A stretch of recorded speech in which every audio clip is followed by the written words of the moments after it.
Morning. ഇന്ന് രാവിലെ തന്നെ ഞാൻ ടെറസിൻ്റെ മുകളിലേക്ക് കയറുകയാണ് കേട്ടോ. ഞങ്ങളുടെ ടെറസിൻ്റെ മുകളിലേക്ക് കയറുക എന്ന് പറഞ്ഞാൽ നമ്മൾ മലയാറ്റൂർമല കയറിനേക്കാളും ബുദ്ധിമുട്ടാണ്. അയ്യോ, പണ്ട് ഇവിടെ നിറച്ച് ചെടികളായിരുന്നെന്ന് അറിയാലോ എല്ലാവർക്കും. ഓർക്കണ്ടോ? പണ്ട് മുതലേ എൻ്റെ വീഡിയോകളൊക്കെ കാണുന്നവർക്ക് അറിയായിരിക്കും. പക്ഷെ ഞങ്ങളിപ്പോൾ ചെടികളെല്ലാം ഇവിടെ മാറ്റിയിട്ടാണ്, എല്ലാം താഴേക്ക് കൊണ്ടുപോയി. ഇപ്പോൾ കുറച്ച് ചെടികളേ ഉള്ളൂ. ഞാൻ ആ ചെടികളൊക്കെ ഒന്ന് നോക്കാമെന്ന് കരുതി വരുന്നതാണ്.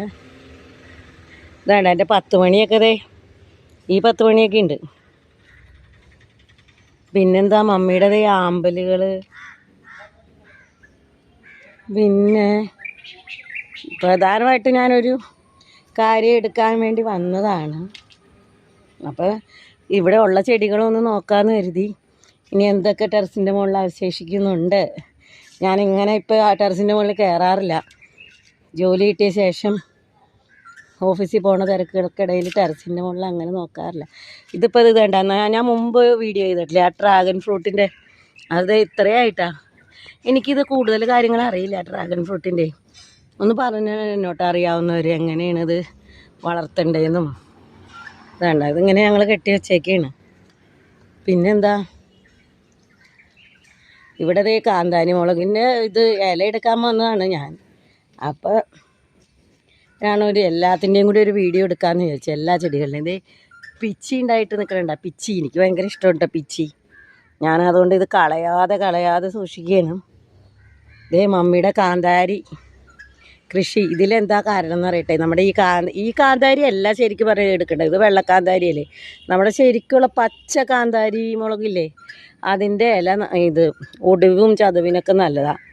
അപ്പം എൻ്റെ കാലിന്നലെ ഒന്ന് അവൻ്റെ മോൻ്റെ ബൈക്കിൽ കയറിയപ്പോൾ ഒന്ന് തട്ടിയായിരുന്നു. അപ്പോൾ അതിന് ഒന്ന് ഇല ഒന്ന് പറിച്ചുകൊണ്ട് പോയി.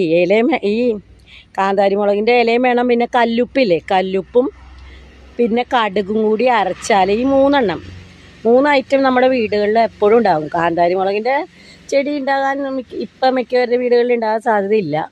എന്നാലും ചതവിനും നല്ലതാട്ടാ. നമ്മുടെ ശരീരത്തിൽ എന്തെങ്കിലും ചതവും നീർക്കെട്ടൊക്കെ ഉണ്ടെങ്കിൽ കാന്താരി മുളകിൻ്റെ ഇലയും കല്ലുപ്പും പിന്നെ കടുകും കൂടി അരച്ചിട്ട് ആ ചതവുള്ള ഭാഗത്ത് ഒന്ന് നല്ലോണം തേച്ച് പിടിപ്പിച്ചിട്ട് ഒരു തുണി വെച്ച് കെട്ടി മതി. കുറച്ച് സമയം കഴിയുമ്പോൾ നമുക്ക് അത് കഴുകി കളയുകയും ചെയ്യാം. അപ്പോൾ ആ നീരൊക്കെ പോയി. പിള്ളേരൊക്കെ സൈക്കിളിൽ നിന്നൊക്കെ വീഴൂലേ, കുട്ടികളൊക്കെ ഉള്ള വീടുകളിൽ നല്ലതാണ്. സൈക്കിളിൽ നിന്നൊക്കെ വീഴുകയാണെങ്കിൽ ചതവൊക്കെ പറ്റിയിട്ടുണ്ടെങ്കിൽ അത് ഈ 3 ഐറ്റം നമ്മുടെ വീടുകളിൽ ഉണ്ടാവുമല്ലോ. കാന്താരി മുളകിൻ്റെ ഇല,